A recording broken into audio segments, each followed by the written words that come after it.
The raven himself is hoarse, that croaks the fatal entrance of Duncan under my battlements.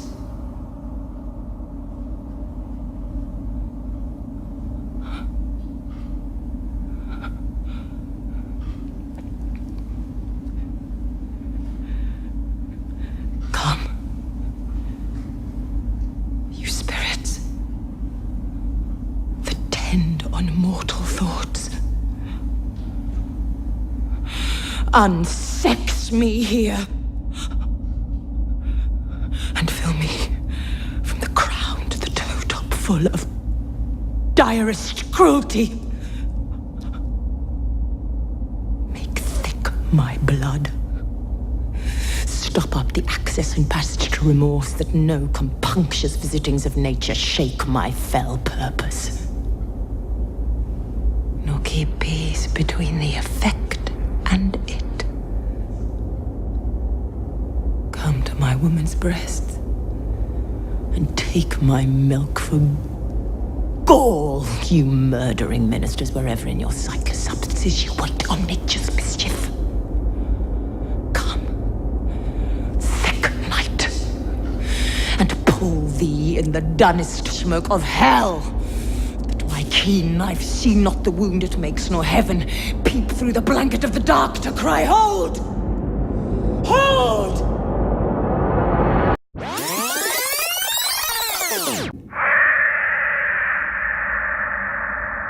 The raven himself is hoarse, that croaks the fatal entrance of Duncan under my battlements. In the beginning of the soliloquy, we hear a raven's croak.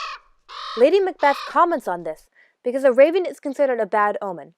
It symbolizes death, or loss.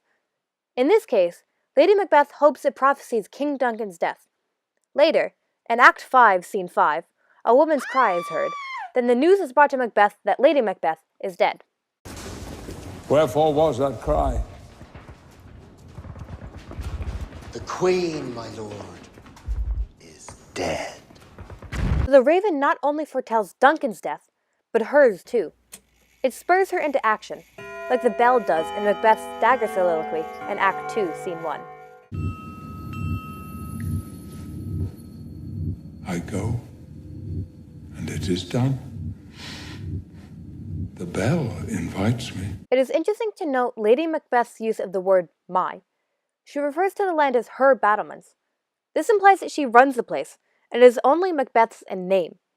She is the one in charge, and makes it clear that she is not afraid of taking initiative and doing what needs to be done when she begins to summon demons, inviting them to possess her.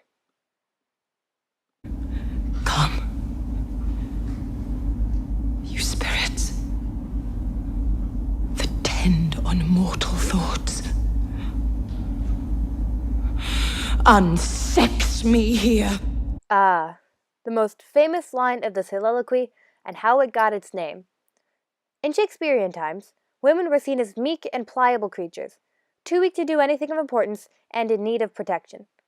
Lady Macbeth wants to be stripped of her femininity because she hates that stereotype and she thinks it makes her weak and scared. She needs nothing but iron will and courage to do what she wants, which is to kill King Duncan. She wants to kill Duncan so Macbeth will be king.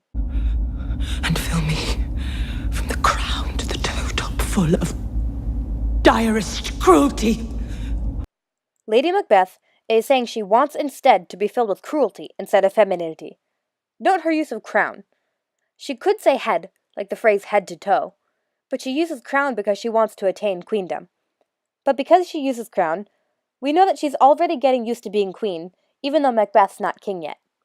Make thick my blood. This is more of getting rid of her femininity. She wants to stop her menstrual flow and stop up the access and passage to remorse. Remorse and guilt, along with compassion and kindness, are very stereotypically female traits. If she feels those things, she won't be able to kill Duncan, thus ruining her plans. It doesn't entirely work, because her subconscious still feels guilty. That guilt comes across in her sleepwalking scene, where Lady Macbeth is seen sleepwalking and sleep-talking, spilling all of her distress into a restless sleep. That no compunctious visitings of nature shake my fell purpose. keep peace between the effect and it. Fell purpose means malevolent intentions. Lady Macbeth doesn't want her feelings to stop her from murdering Duncan. She doesn't give a name to the deed, though. She only says it. She's afraid that if she explicitly says that she will commit regicide, she will be too scared to actually do it. Macbeth does this too. In Act 2, Scene 1, in his famous dagger soliloquy, Macbeth says, I go, and it is done. The bell invites me. He uses it as well. They both know that names have power and any misuse of titles is dangerous. Come to my woman's breasts and take my milk for gall. Again, Lady Macbeth wants to be rid of her femininity. Here, she wants to replace her breast milk with bile, trading something nourishing for something destructive. In Act 1, Scene 7, she talks about having experience with suckling a baby and loving him. She can't have that love and kill Duncan. She mentions milk another time when talking about Macbeth. She says, Yet do I fear thy nature. It is too full of the milk of human kindness to catch the nearest way. she's emasculating him, which is the opposite of what she's trying to do to herself. Come, thick night, and pull thee in the dunnest smoke of hell.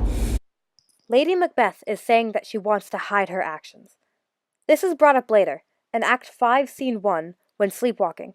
She remarks, Hell is murky.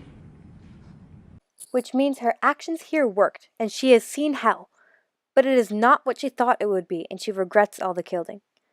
It proved to be too much for her, but by the time she realizes it, it is too late, and she must live with her guilt. But my keen knife see not the wound it makes. Lady Macbeth can't hide the deed from her knife. It is keen, as with eyesight and with knowledge, and she has nowhere to go. Lady Macbeth doesn't want to acknowledge her actions, because the slightest doubt and she will be unable to kill Duncan, and she knows it. So she calls in the dark so her knife won't see what it does.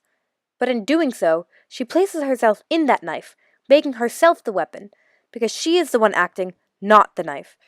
She wants to place the blame on the knife, not herself, because she doesn't want to see what she was doing, but she can't avoid the repercussions. Macbeth tries to do the same thing in Act 1, Scene 4. He says he doesn't want his eye to see what his hand does, placing the blame on his hand as if it wasn't a part of himself. Both Macbeth and Lady Macbeth want to deceive themselves into blaming someone or something else for what they are about to do. Nor heaven peep through the blanket of the dark to cry, Hold! Hold! Not only does Lady Macbeth not want to see what she does, she doesn't want God to see it and hold her in judgment either. Macbeth says something like that too, in Act 1, Scene 4. Stars, hide your fires. Let not light see my black and deep desires. Both know that whatever they do, God will weigh them in the balance and find them wanting. They won't be redeemed when they die, so they want to try and make the most of it when they're still alive.